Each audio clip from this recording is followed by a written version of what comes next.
and welcome to the Smashi Business Show. Today is Thursday, April 17th, 2025, and I'm Warid Ahmed. And I'm Richard Fitzgerald. And we've got a great show for you today. Now, for today's headlines, firstly, we're going to be discussing how the UAE is topping Saudi Arabia's Arab export markets in Q4 2024. Secondly, we have an update on Bleben, the famous dessert brand in Egypt, has actually shut down over 5 stores over licensing violations. We're also going to discuss how Red Sea Global has unveiled a new island despite Saudi Arabia's public investment fund budget cuts. Women have invested 118 billion dirhams in Dubai's real estate sector. And finally, this is just an international touch, we're going to discuss how Chinese brands are flooding TikTok. How are you today, Richard? Very good, Ward. Thanks for letting me join the show and taking Majid's hot seat. It's really nice to have you today. Now, for the first topic, the UAE has topped Saudi Arabia's Arab export markets in Q4 2024. Yeah, trade surplus soars 37%. So Saudi Arabia's trades with Arab countries hit big numbers in the last quarter of 24. UAE was top export destination. So we're talking, October, November, December. It's Riyadh season, weather's good, and Saudi are importing $6.27 billion exporting into the UAE.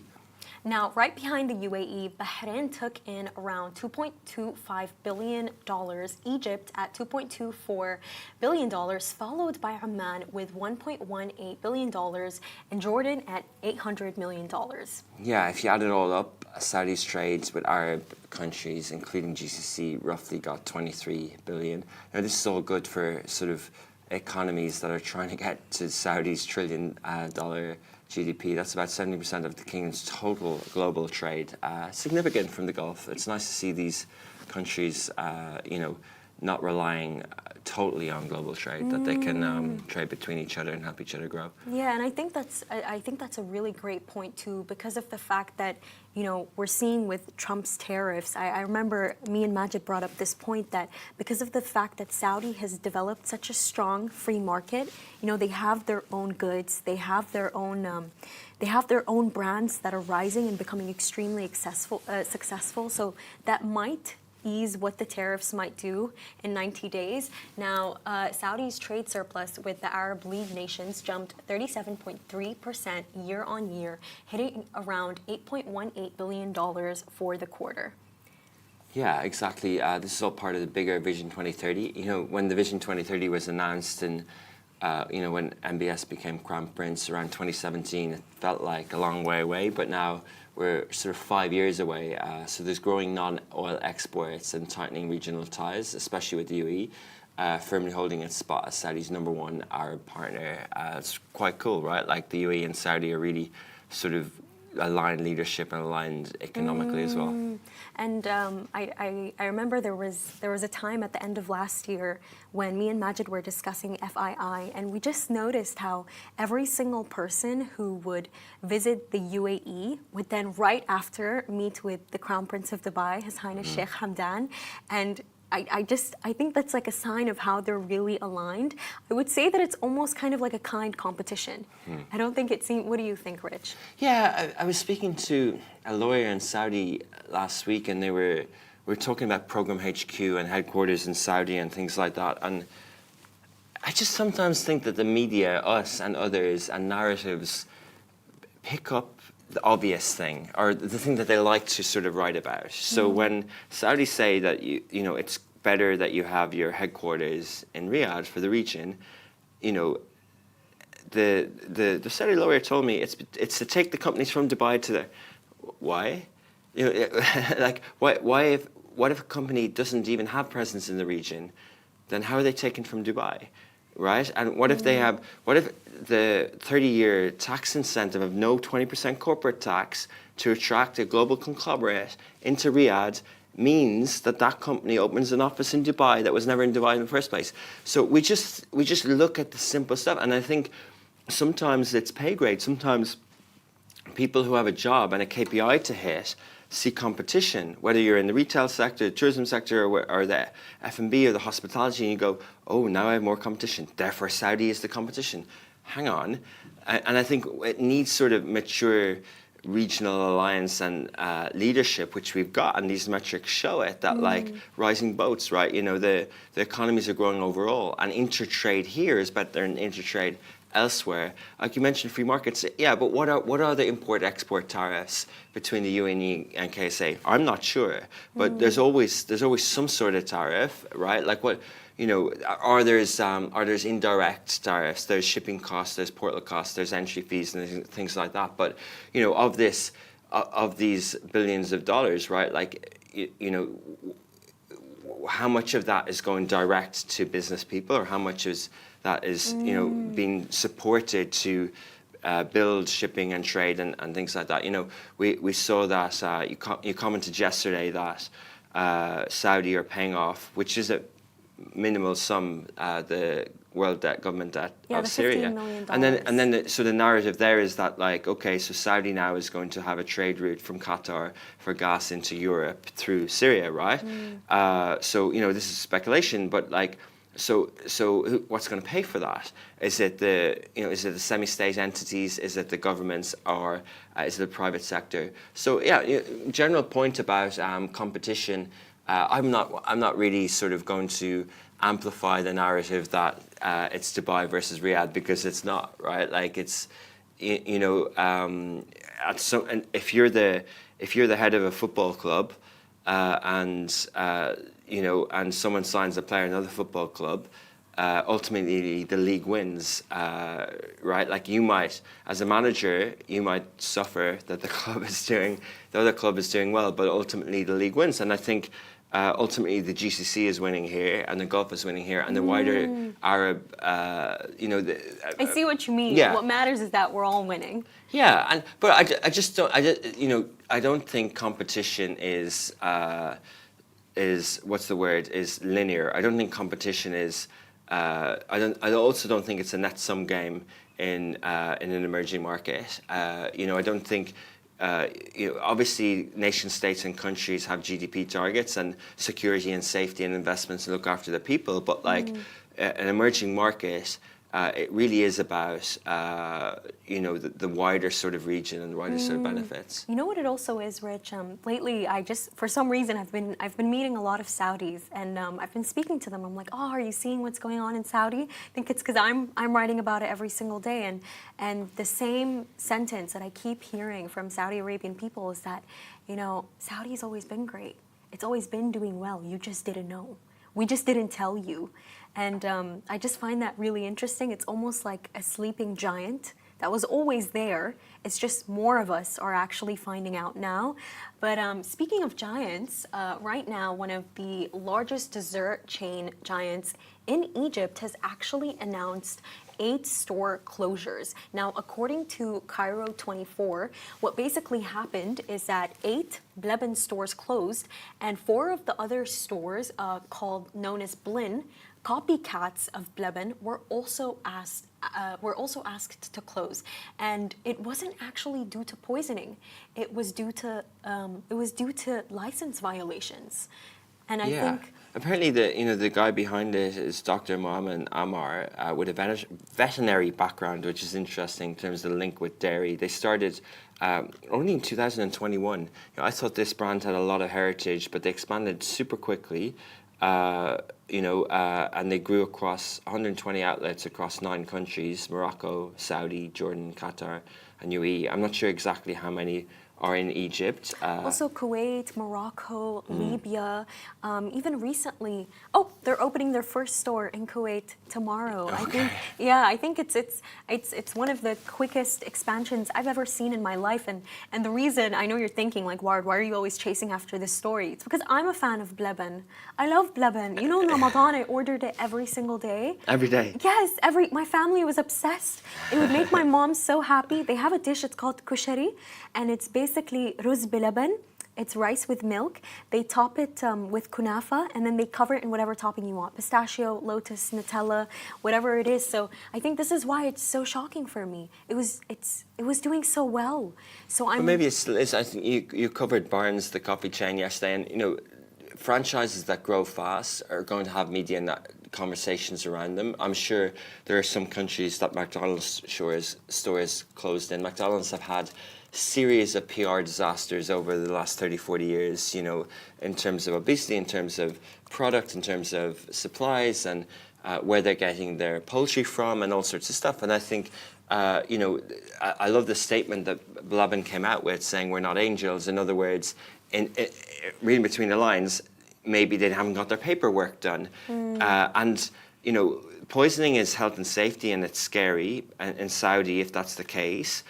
You know, and we covered that story at length, and it's good that the regulatory system is in place to make sure things come back stronger for Blabin in Saudi. But in Egypt, what is the regulation around stores in Egypt? Is it the same? Because if you spend time in Egypt, you'll know that there's a lot of, or even Sudan or other parts of North Africa, that there's a lot of street vendors around food. It's part of the culture. It's part of the regulation. And, you know, if we think back, and you and I were just discussing this off air, the start of the Arab Spring started because the government in Tunisia went heavy on a street vendor with taxes, and he then, you know, set himself afire because he was already struggling to make ends meet. But you were taxing. So did this person have the license to sell corn in the street or whatever the food stuff was? But, you know, so this is the next level of that, right? It's kind of like, okay, the 8 of the stores or so are being shut down because maybe they haven't filed the right paperwork, or they haven't done their audits or whatever, and that's growing pains. If you're going this fast, 130, probably more in 5 years. I think it's because of the quick expansion, but, you know, something that Blabin, a really interesting thing that they said on their message, by the way, they posted it on Facebook. Yeah, the message was there. Something really interesting. Which is significant because Egypt's so big on Facebook still. Yeah, and something that they said was, you know, in the end of the day, like, please remember that these are 25,000 employees. Now, before, they've never actually provided a specific number for it, but they said that these are 25,000 employees whose livelihoods you're affecting. So, you know, before you speculate, before you post certain videos to push a certain narrative, because there's this video going around, it's with one of their social media marketeers, it's one of their employees, and basically what he was doing, he was holding a date. They were filming. He was holding a date with one of their really large baskets, and he bit it, and then he threw it into the basket. And every single news outlet actually used, I believe it was Blinks, they used that video, and they were like, you know, ew, like, people are finding that disgusting. And I'm wondering to myself, what if maybe those large baskets, they're just for the video? Maybe that's not something that's being provided to customers. I don't know. I really don't know. But I did have a friend tell me. I felt bad. You're their giving message. them the benefit of the doubt. No. Seriously, I had empathy for their message. I really felt bad. I mean, even yesterday when I was publishing the story, my mom was speaking to me because Sudanese people are really big on things like that. They, in Arabic, what do they call it? They say it's ما تقطع ضمير زول. Like, don't cut someone's opportunity, you know. And she was looking at me and she was like, "You really shouldn't be too excited about this story." But it's just, you know, I'm wondering, maybe that's what it is. But a Sudanese person did tell me that Blabin tastes better here than in Egypt, because they live in Egypt. After the war, they moved. They said that it tastes better here. But on the regulations that you mentioned, by the way, do you know that cola and Pepsi in Sudan taste way better than what it tastes in this region because their sugar content is not regulated? It's not regulated, so they can put as much sugar as they want into Coke and Pepsi. So, it tastes insane in Sudan, but what do you think, Rich? Yeah, no, it's interesting. Was it on this show that you mentioned about Trump and water? Did you mention that? Oh, I think it was Majid. Yes, yeah, Majid something was about the one water. who mentioned it. In terms of sugar, well, it's good. I mean, at least if the sugar cane has been made in Africa or Egypt, then at least someone's benefiting from that. But yeah, look, you know, let's cheer on Barnes Coffee in Saudi, and let's cheer on Blabin for the region. You know, like, let's hope they go public. Let's hope there's more jobs. Let's hope these businesses grow. Let's hope the knock-on effect. So if Blabin has marketing budget, like, you know, how many jobs has McDonald's marketing budget created for agencies in Dubai, and how many campaigns have happened? How many over the years? Coca-Cola international brands. If we're looking at a multipolar, unipolar world where globalization is no longer the be-all and end-all, Yeah. then who's going to take the place of globalization? Okay, we've got governments here who are doing things that other governments did. In other words, looking after imports and exports and regulation. Then we need chains, we need restaurants, we need brands, and let's go, Bilal. And I like it. I like the story. I've Have you tried the food. it? I have in Global Village. Yeah, my wife tried it, and we had we had two mango dishes. I didn't have the one that you described. Ashtuta? I'm not sure. Yeah. I think it was that. Was it like a light cake? Or Yeah. like a light milk cake? Yeah, that's the ashtuta. Yeah. But tried it in Global Village, and like it's not only a regional brand, but it's a regional dish. It's regional cuisine, and the lines were there, and they had their own unique style. But every chain that grows has its kind of unique style and unique trend. But you know what it also is with Lebanon? I heard this thing that, because basically Mazen Kannan, the Lebanese founder of House of Pops, a very successful, healthy ice cream business in the Middle East, he basically went on to LinkedIn and he asked the question of, why are we suddenly hearing all of your negative opinions now?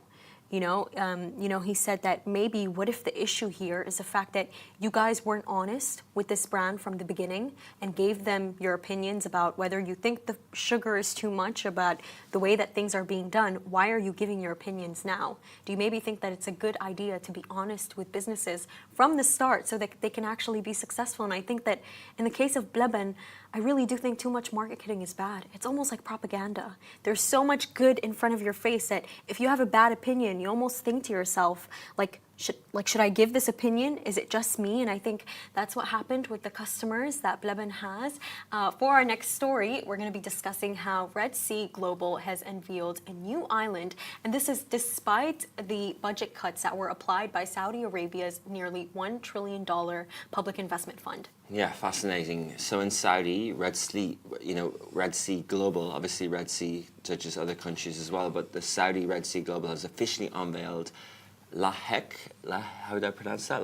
Lahek Island? Yeah. The first development beyond phase one of its $23.6 billion Red Sea Giga project. Now, this announcement comes amid significant budget cuts across the $925 billion public investment funds portfolio, according to Bloomberg.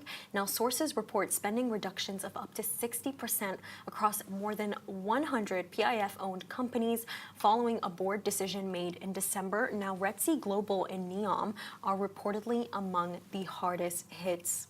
Yeah, despite this, Lahek Island is moving ahead, spanning 400 hectares. It's scheduled to open in 2028, so 3 years away, as a high-end residential and luxury tourism destination. The project's centerpiece is called The Ring. For people watching on Smashi TV on the app or on smart TV devices, will be able to see the stunning ring-shaped island. It will stretch 800 meters wide, featuring luxury apartments, hotels, retail, and 115-berth marina. Plans also include sailing schools, water sports, 18-hole golf course, and 2 luxury resorts, all designed by UK-based architects, very famous ones, Foster and Partners. Now, Red Sea Global aims to deliver 11 resorts at the Red Sea and 8 resorts by Amana by 2025. So we're going to see them by the end of this year. Now, by 2030, the full project is set to include 50 resorts, 8,000 hotel rooms, and over 1,000 residences across 22 islands and 6 inland locations, targeting 19 million annual visitors. I think you've gone, Rich. Yeah. How was it like? How did you feel? Unbelievable. Ooh. Yeah, we went to New Year's Eve, actually, for New Year's. Yeah, kind of a honeymoon for 4 days. Went to St. Regis, Red Sea, near. So there's kind of 3 beside each other there, and you sort of fly into this brand new airport. It's a bit like the Alula airport, but it's a brand new airport. Not all the airlines go there yet. And you see John Pagano, the CEO of Red Sea Global, always on LinkedIn signing new deals. He announced this project yesterday. And this is a good communications, right? And they also announced that they signed deals with Fly Dubai.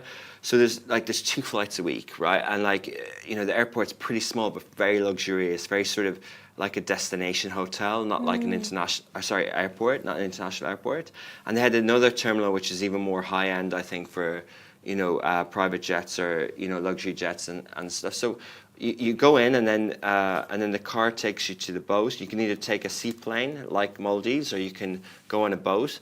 The waters were quite choppy. It was quite cold, but we went on a 30, 40-minute boat journey, and then we ended up on this beautiful project, beautiful island. And while they did, landscape it, and while they did build a structure with these sort of, you see the pictures of the sort of Maldives type structure of these resorts, and then there's some on land.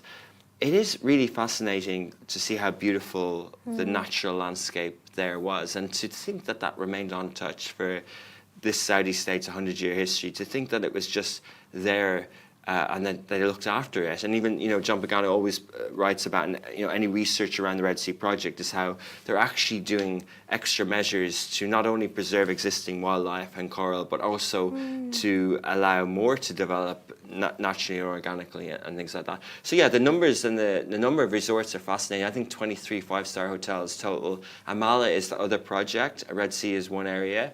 And these things are just coming online really, really fast, and they're active, they're busy, and you spend a few days on the resort, and you listen to the people who've come from different countries and different hotel brands, and Saudi hospitality students earning livings there, and the different culinary skills, the different sort of amenities. It really is talking about economy and tourism, and they really are building something quite. I have a question. What kind of people visited the area? Was it only Saudis? Was it, what was the crowd like? I'm complete curious.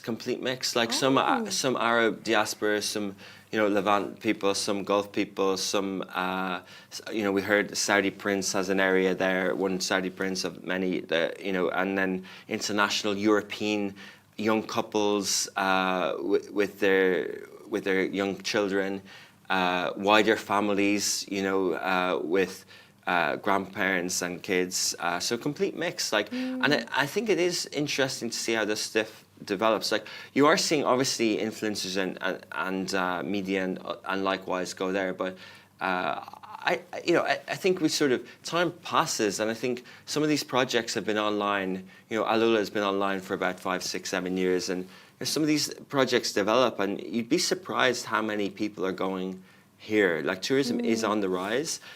These projects keep going, and I just feel quite privileged and quite luxury to be able to go, but also to aspire to be able to continue to go within this region for years to come. When I was growing up, we would hear places like the Maldives or the Seychelles or Bali or Bahamas or St. Bart's or Turks and Caicos Island or all these places, the Caribbean and whatever. And then people go, Fiji or these kind of, It looked way better than the Caribbean. I'll tell you that. Yeah, well, it is what it is. I just think it's just interesting. I think there is definitely something on par. And you marry this beautiful landscape with the global hospitality standards, with Saudi Arabian hospitality, that Bedouin, that Arabian hospitality touch of the, the little things. Yeah, they're really extra. Yeah, the bakur, the sort of welcome greetings, the little touches that they do, the Arabic kahwa. Do you like bakur? Oh, yeah, I'm not brilliant on sense, but I just appreciate sort of the uniqueness of Arabian hospitality. Yeah. I know it's a difference, and I know it's a USP, and I think they know too. And any time I've stayed or been involved in projects that have double down on this, you just know that they'll have something to offer. They have something that's probably not just on par, because to be on par, you can have a 5-star hotel anywhere in the world and you won't know the difference. The Wynn Resort is opening in Ras Al Khaimah, right? The Wynn Resort in Ras Al Khaimah or the Wynn Resort in Vegas. If you fly in, you could probably expect similar standards. It's that sort of extra touch. It's that extra hospitality, that extra touch of knowing that you're in the Arabian Peninsula or whatever. I think is a bit of a USP, and I think the resorts that get it right have that. Alula has that. Yeah. Wow, I think Habitas in Alula, wow. You know, when you mentioned that Bakhur, it just made me so happy to hear that, because you're Western, that you like appreciate that, because you know, for me, I grew up with Bakhur. It's always in my house, and you know, Rich, when I'm out of the house, like even when I'm at work, the most thing I look forward to when stepping into my home is actually the smell of Bakhur.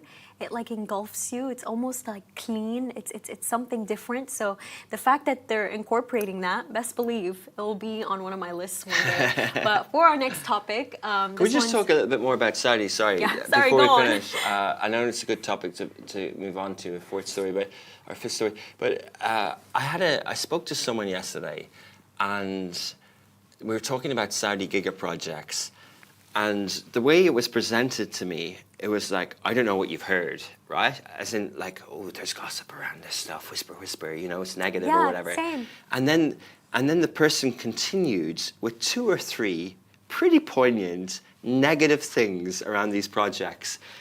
I wonder where they're from. Well, let's not go there. Okay. But no, because that's not really the point. It's just you know, and I know you've talked on this show, because I listen to the show every day with you and Majid, and I know you've talked about this sort of like century project, and you know, quite aspirational, and it's amazing what's happening. But do people know how things get built? Like, and do people know that, like, someone mentioned that one of the islands is sinking or whatever, and I was just kind of like, what does that even mean? Well, like, who says that, right? Like, people used to say, I remember once I went to the Maldives, and people were like, oh, yeah, this is going to be underwater. And they've been saying that about the Maldives for 100 years. Yeah, and people are still going. But it's not underwater. Yeah. No, but you know what I mean? And like, it's just continue this, you know, this negative little layer of things. And it's just sort of like, it's unnecessary. It really is. Like, you know, I think anyone who understands what projects have been built in the region. Luckily, the UAE and the Emirates are mature about communicating now, and as they always have been. But when someone criticizes one project, they say, well, of the 10, 7 are massively successful. For every Burj Khalifa, for every Palm Jumeirah, some of the other projects have slowed down. I remember, and I've probably mentioned it in the show before, I remember, you know, there's some negativity about one of the development areas in Dubai, and His Highness Sheikh Mohammed came out and said, it's okay. You know, someone who was known for driving things forward and never accepting missing a deadline, and really being the driving force behind visionary things like Museum of the Future and many, many other things, is kind of like, we're at a stage now where we've got so many different projects that if one stretches out, we're in control. We're in control of the delivery of that. It's not existential for Dubai if a project misses a deadline. It's okay. It's okay. You don't have to hide behind that there's a project under construction. Or the budgets are increasing. Yeah, or things pivot. Like, a good entrepreneur or a good leader knows where to put their resources, capital resource or capital allocation. They know where to move. They know the things. And the Minister of Economy for Saudi Arabia did a 3-hour Arabic podcast on Finjan with Tamania about a year ago, and he mentioned that, you know, we have to look at Vision 2030. The landmark of that has KPIs about employment, about other things, and KOL, quality of life, and things like that.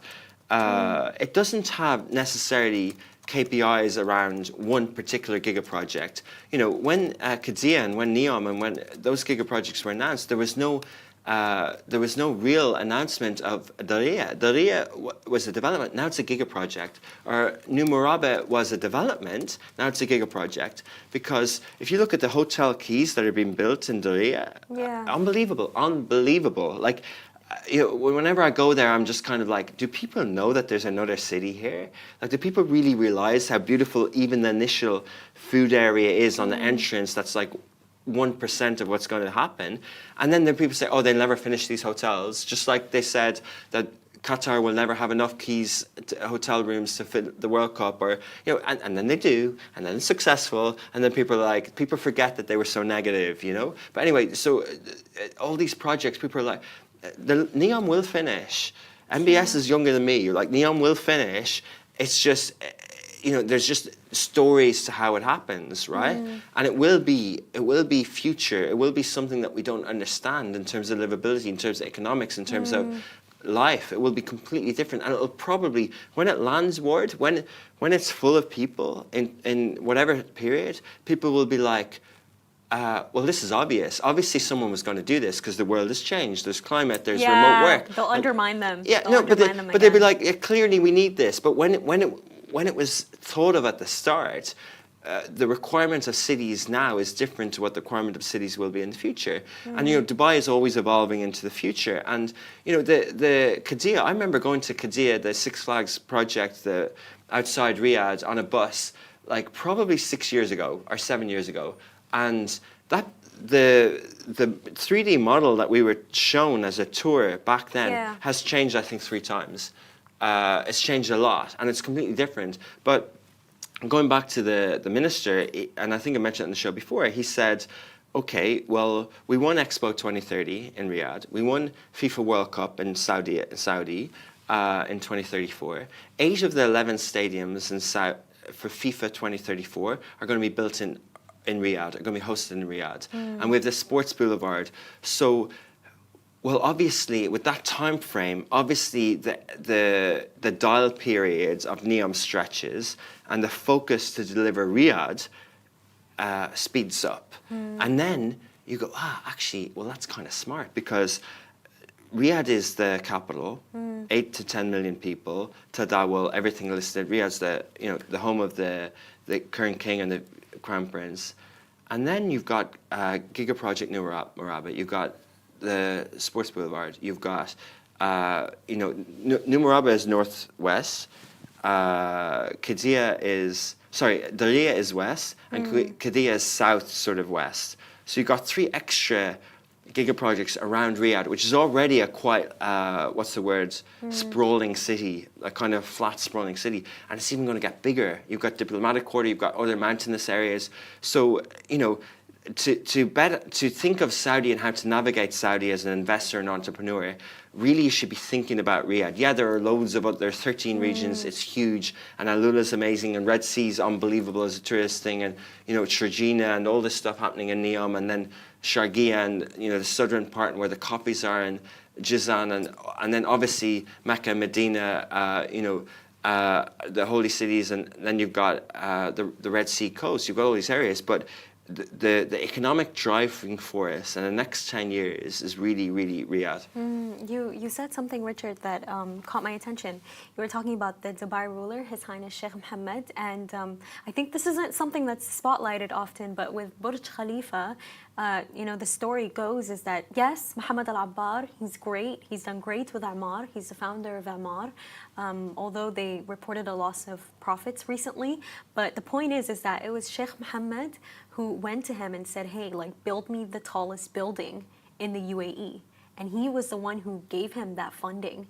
So, and with the budgets, it's like, I always mention this study because, it's been argued that beyond budgeting by Hope and Fraser, it's the best way to go. That budgets shouldn't be stringent, that the best kind of projects are ones that allow the budget to be flexible and allow the budget to be adapted every 3 to 6 months, depending on changes that the project will endure, because in the end of the day, things change, political climates change, economic climates change. We're seeing that right now with the tariffs. So of course these budgets are going to change. And I remember I actually heard a rumor that since last year, they actually started doing these budget cuts, and it was across a lot of things, even like the arts. But I don't think that's a bad thing whatsoever, because it's not a bad thing. 2030 is coming up soon. Sure. When I went to Riyadh first 15 years ago, they showed me Riyadh Al Financial District, and they were like, "That'll never be finished." And now it's amazing. Like the metro's opened. It's amazing place. It attracts global companies. You kind of have to have this timeline around it, Like Rome wasn't built in a day. But moving on to the next story. Yes, moving on to the next story, and our final one for today. Women have invested 118 billion dirhams in Dubai real estate sector. Now, in Dubai, women investors, they made such a significant impact in 2024, and that was the number that they contributed. It was actually through 50,000 property transaction, and that's according to Majida Ali Rashid, CEO CEO of the real estate development sector at the Dubai Land Department. Now, with this topic, Rich, the reason why I find it so inspiring is because, even I see on my TikTok, all these like Dubai influencers recently, they're all women, and they're all saying like we're investing in real estate. And even recently, we saw how Safa Sadiqi, she became like a CEO. I think it was Decision. I really should know the name. Decisive Living. Yes, she became the CEO of Decisive Living. Although a little birdie did tell me that may be a publicity stunt. Do you think that? Well, the guys behind Decisive Zone, they're partners at Love Dubai, and they're really good at like setting businesses up and things like that. And she, because of Safa's sort of creativity and influence online and links to Dubai Bling, brand ambassador role does fit, but clearly she's an entrepreneurial person as well. She's got a clothing line, and moving into real estate is a smart play. So there probably is substance to it. I don't think it's, I think there's things that are clearly brand ambassador publicity, but I think if it's a structural company, and I know the size of that brand does go into other areas, so the fact that they're moving into living doesn't really surprise me. But yeah, going back, I just want to comment and compliment Dubai Land Department on this transparency, because without sharing this information, we don't really know how to celebrate these stories. And to pull this report together, 24% of all real estate transactions in the city are done by women. I don't think many people would have expected that, and I think that's come from a lower base. I think it'll only go up, and hopefully it becomes 50-50 soon. But it's impressive to the CEO that announced this, and also Mahmoud at Dubai Land Department and his team. Like, I met with them, and they're quite advanced in how they're thinking. We've covered some of the other stories that they've done before in terms of tokenizing real estate in UAE and Dubai, and it's just quite impressive. So Rashid confirmed that the future phases will focus on expanding policies that supports female investors through incentives, advisory services, and increased leadership representation. And when it comes to this topic, Rich, I think it hits it hits really close to home for me, because especially as a young woman, these are the kind of stories that you want to hear, especially in the Arab world where, you're constantly hearing that women are held back, that they're not, given agency and independence over their own lives. So the fact that, 30% of real estate transactions in Dubai, that, they're women. And key initiatives already in place include the Real Estate Empowerment Program, which has actually attracted over 1,000 women into the sector, and the Dubai Real Estate Brokers Program, designed to increase female participation in brokerage. So this is, we're going to end it on an inspiring note today. Thank you for tuning into the Smashi Business Show. Make sure to follow us across all social media channels, and stay ahead with our daily newsletter. You'll find the subscription link in the description. This is Smashi Business Show, a Smashi Business production, a part of the Augustus Media Podcast Network. Thank you so much. Thank you, we loved having you today, Rich, and thank you to our 1.5 monthly listeners across all platforms. You make this possible, and the weekend is almost near. Bye. Bye-bye.